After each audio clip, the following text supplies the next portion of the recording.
গিলেটিন সে এক ভয়ঙ্কর যন্ত্র। ওপরে একটা ইয়াব বড় ব্লেড, সেটা ঘচাং করে পড়বে আর সঙ্গে সঙ্গে একটা মানুষের মুন্ডু কেটে একেবারে সেই মানুষটির ভবলীলা সাঙ্গ হবে।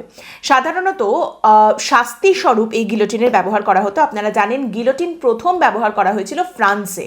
কোনো রকম অপরাধ যার জন্য ক্যাপিটাল পানিশমেন্ট দেওয়া হচ্ছে, মৃত্যুদণ্ড দেওয়া হচ্ছে, সেখানে এই গিলোটিনের ব্যবহার করা হতো। কিন্তু একজন বাঙালি গিলেটিনে তার মাথা কাটা পড়েছে, জানেন কি তার কথা? এবং কেন একজন বাঙালির মাথা কি করেই বা কাটা পড়বে গিলোটিনে, যে গিলোটিন ফ্রান্সে ব্যবহার করা হতো? ফ্রান্সে গিয়ে কোনো বাঙালি কোনো অপরাধ করেছিলেন? আজ্ঞে না, এই বাংলার বুকে অপরাধ করার জন্য তার গলা কাটা পড়েছিল গিলোটিনে।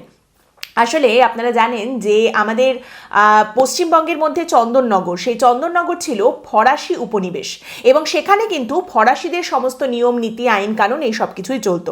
সেই চন্দননগরের এক বাসিন্দা ছিলেন শরৎচন্দ্র ভট্টাচার্য, যিনি খুনের অভিযোগে অভিযুক্ত হয়েছিলেন এবং তার বিরুদ্ধে এই খুনের অভিযোগ প্রমাণিত হয়েছিল এবং তারপরে ফরাসি আইন অনুযায়ী তাকে মৃত্যুদণ্ড দেওয়া হয়।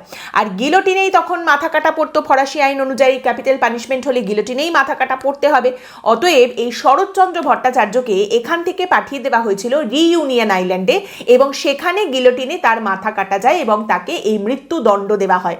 বলা হয় শরৎচন্দ্র ভট্টাচার্য প্রথম যাকে গিলোটিনে মৃত্যুদণ্ড দেওয়া হয়েছিল।